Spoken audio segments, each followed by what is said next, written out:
Ito yung mga magsiswimming sana pero pinagkaitan. Pinagkaitan ng kapalaran. Napunta kami dito sa gilid ng kalsada. Oh, sa ilalim may puno pa ng mangga. Pag-uwi namin, manguha kami ng mangga. Oh, di ba? Libre mangga na. Ayan. Pinagkaitan kami. Pinagkaitan ng dagat.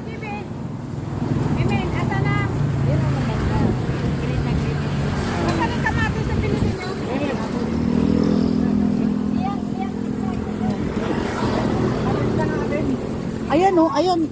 Ay, hindi, walang ano yun. Walang tubig, yelo lang yun. Tubig yan. Okay na.